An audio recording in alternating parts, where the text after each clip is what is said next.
نخودچی با همون طعم نوستالژی قدیمی.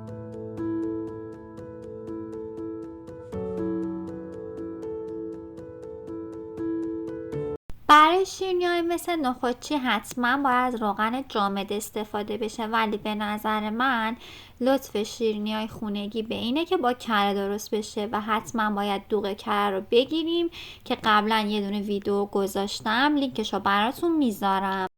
میتونید از روغن نیمه جامد که تو همه خونه ها هست و باش آشپزی میکنید هم استفاده کنید. باید روغن رو روی حرارت کتری آب کنید و بعد بذارید یخچال تا ببنده و بعدا ازش استفاده کنید. پودر قندها رو روی کره الک میکنم.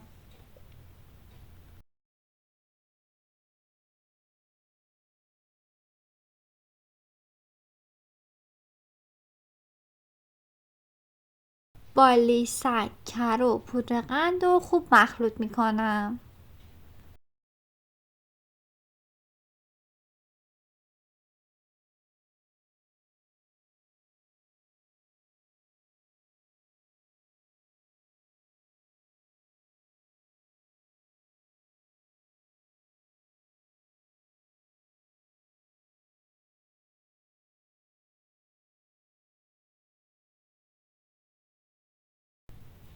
دو قاشق مربا خوری سرصاف هم بهش پودر هل اضافه کردم، همچنین مقداری وانیل.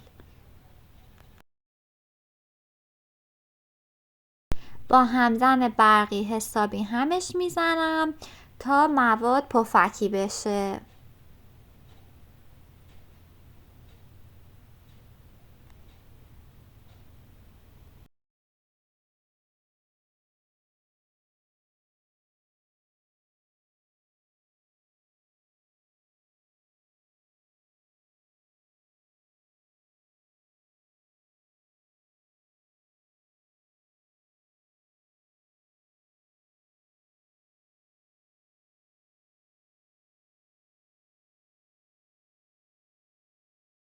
تا جایی با همزن برقی هم میزنم تا موادم این بافتی سبک بشه.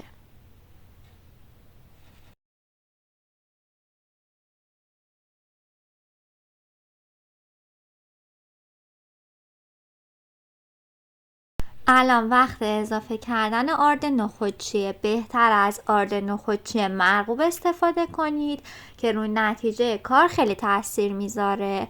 آرد نخودچی رو روی کره و پودر قند الک میکنم.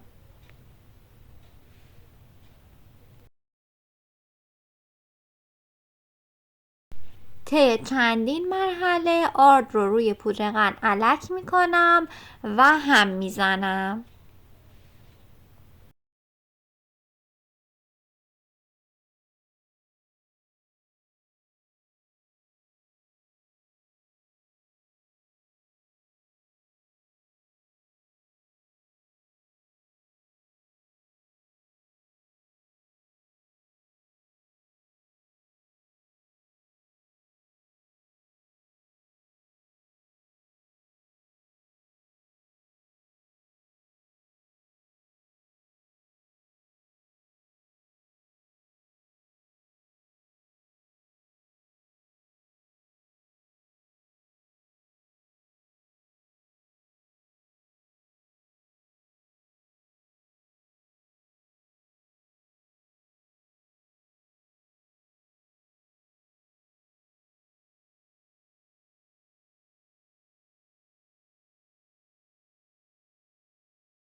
مقداری زعفران هم بهش اضافه میکنم که باعث خوش رنگتر شدنش میشه و این کار سلیقه‌ایه.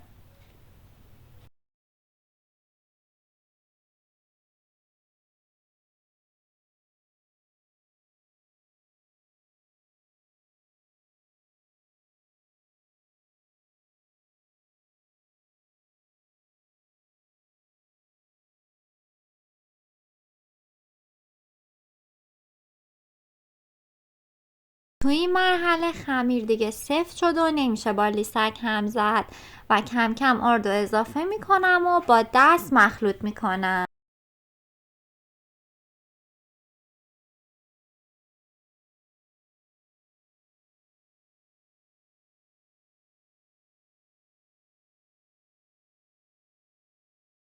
یه مقدارم آرد سفید قنادی دارم که روی مایه شیرینی الک میکنم. روی طعمش تأثیری نداره ولی روی بافت و انسجامش تأثیر مثبت داره، پس حذفش نکنید، سعی کنید ازش استفاده کنید. بعد حسابی خوب ورزش میدم.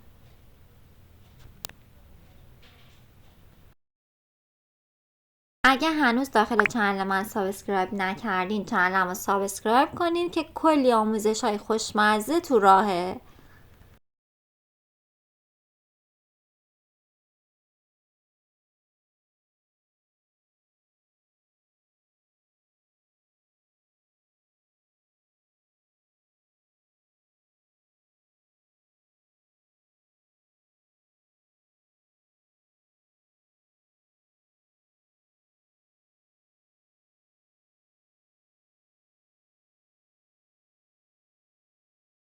خمیر فوق‌العاده نرم و بافت خوبی داره، نیاز به چرخ کردن یا استفاده از غذا ساز نداره.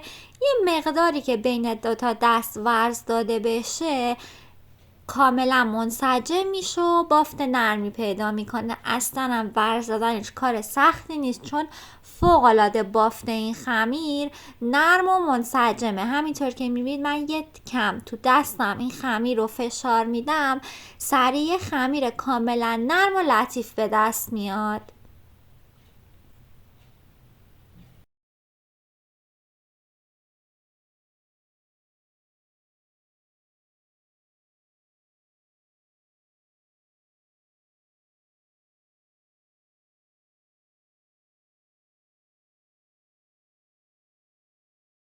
همچنین میتونید به جای اینکه خمیر رو ورز بدین، خمیر رو بین دو تا دستتون این حالتی مثل ماساژ دادن انجام بدید. این کار رو خیلی هم راحت تر، انرژی زیادی هم ازتون نمیگیره.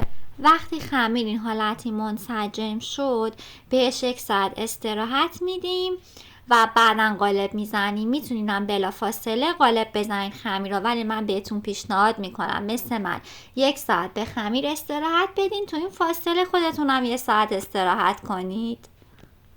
بعد 1 ساعت مقداری از خمیر رو بر میدارم، بین 2 تا پلاستیک فریزر بازش میکنم، اگه ترکی داره روش میکشم تا کاملا صاف بشه. خمیر رو میتونید به قطر دلخواه باز کنید. من حدودا 1 سانتی در نظر گرفتم.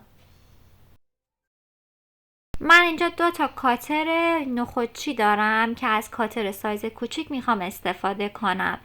کاتر رو داخل آرد نخودچی میزنم و بعد باهاش شیرینی هامو قالب میزنم.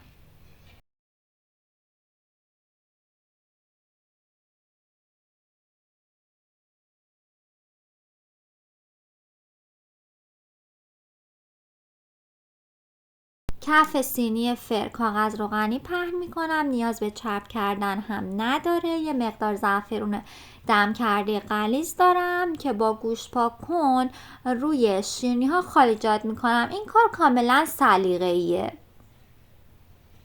و بعد تو فر از قبل گرم شده با دمای 165 درجه به مدت تقریبی 15 دقیقه حتما خودتون چک کنید.